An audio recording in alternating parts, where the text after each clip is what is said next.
Morning students, সবাই ভালো আছো? আচ্ছা, রোল কল হয়ে গেল। এখন আমরা সহজের ক্লাস শুরু করতে চলছি। তো প্রথম আমরা কি দিয়ে শুরু করি? Mindful check in. ঠিক আছে, তাহলে আমরা মাইন্ডফুল চেক ইন করব। আমরা প্রত্যেকের জায়গায় আরামদায়কভাবে যার যার সিটে বসবো।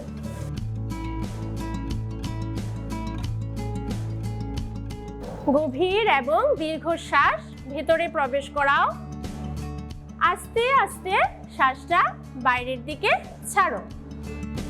এই শ্বাস ভারী না হালকা, ঠান্ডা না গরম। নাক দিয়ে একটা গভীর দীর্ঘশ্বাস ভেতরে প্রবেশ করাও। আস্তে আস্তে শ্বাস বাইরে নিয়ে আসো। ধীরে ধীরে তোমার মনোযোগ তোমার বসার জায়গায় ফিরিয়ে আনো। যখন তোমার সঠিক মনে হবে, তোমার চোখ আস্তে আস্তে খুলে নিতে পারো।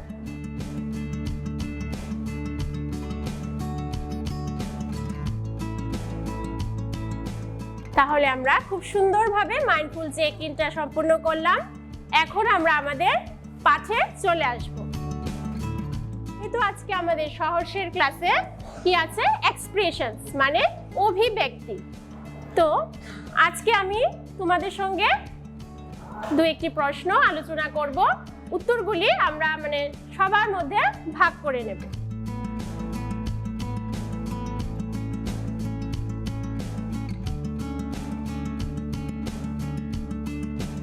তো আজকে আমাদের এক্সপ্রেশনের ক্লাসে প্রথম প্রশ্ন, যেটা আলোচনার প্রথম প্রশ্ন, সেটা হচ্ছে যে তোমরা তোমাদের জীবনে ঘটে যাওয়া এমন একটা সুন্দর ঘটনা আমাদের সবার সাথে শেয়ার করবে, যেখানে তোমার মনে হয়েছে তোমার কোনো একজন বন্ধু তোমাকে খুব বিশ্বাস করেছিল।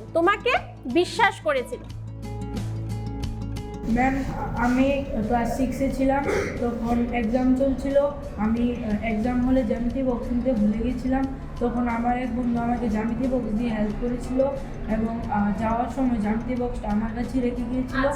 তখন এই ইনসিডেন্স থেকে আমার মনে হয় যে আমার বন্ধু আমাকে খুব ট্রাস্ট করে এবং ও আমাকে হেল্প করেছে। হায়নের কাছ থেকে শুনে নিলাম ওর জীবনের সুন্দর একটা ঘটনা, যেখানে ওর বন্ধু শান্তনু ওকে বিশ্বাস করেছিল। তো এখন আমরা চলে যাচ্ছি আলোচনার দ্বিতীয় প্রশ্নে। কি কি বৈশিষ্ট্য একজন বন্ধুকে বিশ্বাসযোগ্য করে তোলে? সেই বন্ধুটার মধ্যে সততা বোধ থাকতে হবে, তার মধ্যে পজিটিভিটিনেস থাকতে হবে, তারপর ও যে কারোর সাহায্য করার মতো মনোভাব থাকতে হবে। ভেরি গুড, বলো দেখি। যখন কোনো বিপদে পড়বো আমাকে বিপদের পাশে থাকবে। কোনো খেলায় যদি আমি হেরে যাই, সেখানে আমাকে সাহস দিয়ে জিতিয়ে দেবে। বাহ, খুব সুন্দর। আমি যদি কোনো কিছুতে বই খাতা না আনি, আমাকে দিয়ে হেল্প করবে এবং তার মধ্যে সৎ থাকতে হবে, সহানুভূতি। সে সৎ হতে হবে, সহানুভূতিশীল হতে হবে, তাই তো? বাহ, খুব সুন্দর, খুব সুন্দর। আলোচনার দুইটা প্রশ্ন ইতিমধ্যে শেষ হয়ে গেল এবং তোমাদের কাছ থেকে খুব সুন্দর রেসপন্স পেলাম, খুব সুন্দর সুন্দর উত্তর, খুব সুন্দর সুন্দর ঘটনা তোমরা আমাদের সাথে শেয়ার খুব ভালো লাগলো। এখন আমরা চলে যাচ্ছি আলোচনার তৃতীয় প্রশ্নে। আচ্ছা, তো প্রশ্নটা হলো যে তোমাদের ক্লাসরুমে তোমার কাকে সবচেয়ে বেশি বিশ্বাসযোগ্য বন্ধু বলে মনে হয়? বিশ্বাসযোগ্য বন্ধু হলো, আমি যখন এনসি চলে যাই তো তখন আমার ব্যাগটা ও দেখে রাখে। আমি যখন এনসি থেকে দেরি করে ফিরি তখন ও আমার জন্য দাঁড়িয়ে থাকে। ওর পার্সোনাল কথা আমাকে সব বলে। আমার পার্সোনাল কথা আমি ওকে সব বলি। এই কারণে ওকে আমি বিশ্বাসযোগ্য খুব সুন্দর জায়গায় বসো। আমি দেবদ্রু থেকে একটু ট্রাস্ট করি অনেক বেশি, কারণ একবার আমার অ্যাকচুয়ালি 50 টাকা হারিয়ে গেছিল স্কুলে এসে। তারপর এর জন্য আমার মনটাও খুব ব্যথা ছিল, দুঃখ ছিল। তারপর কিন্তু দেবা তো এনসিসি করে, তাই ও এনসিসি 2 দিন চলে গেলো, ওর সাথে আমার সে একটা মিট হলো না। তারপর পরের দিন যখন ও আমাকে জিজ্ঞেস করলো যে তোর কি কিছু হারিয়েছে, আমি বললাম হ্যাঁ, আমার এমন আগের দিন আমার এমন টাকা হারিয়েছে। ও বললো যে টাকাটা আমার কাছে আছে, নিরাপদ নে, তোর টাকাটা তুই নিয়ে নে। তারপর থেকে ওর উপরে আমার অনেকটা ট্রাস্ট।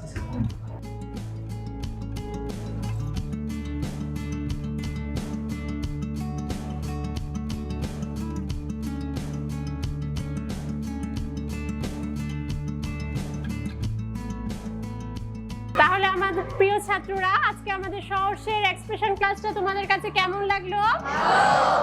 খুব ভালো, আমারও খুব ভালো লাগলো তোমাদের কাছ থেকে সুন্দর সুন্দর উত্তর পেয়ে। তো আজকের পাঠ থেকে আমরা দেখলাম যে বিশ্বাস শুধু বন্ধুত্ব নয়, যে কোনো সম্পর্ককে খুব দৃঢ় করে, মজবুত করে।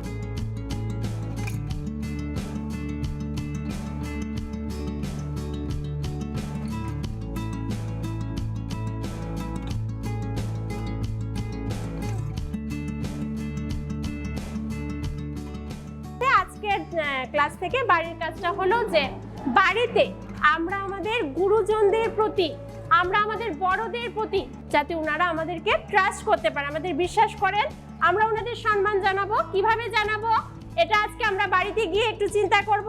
আবার নেক্সট যেদিন আমরা এক্সপ্রেশন ক্লাস করব, সেই এক্সপ্রেশন ক্লাসে আসার আগে কিন্তু আমরা সেটা ভেবে আসব, এবং ক্লাসে এসে আমরা কি চিন্তা করেছি যে আমাদের বড়দের সাথে কিভাবে আমরা সম্মান প্রদর্শন করব, সেটা আমরা সবার সাথে শেয়ার করব।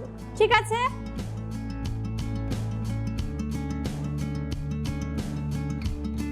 তো এখন আমরা যেটা দিয়ে সহর্ষের ক্লাসটাকে শেষ করছি, সেটা হচ্ছে আমরা সবাই জানি সেটা কি, সেটা হলো মাইন্ডফুল চেক আউট।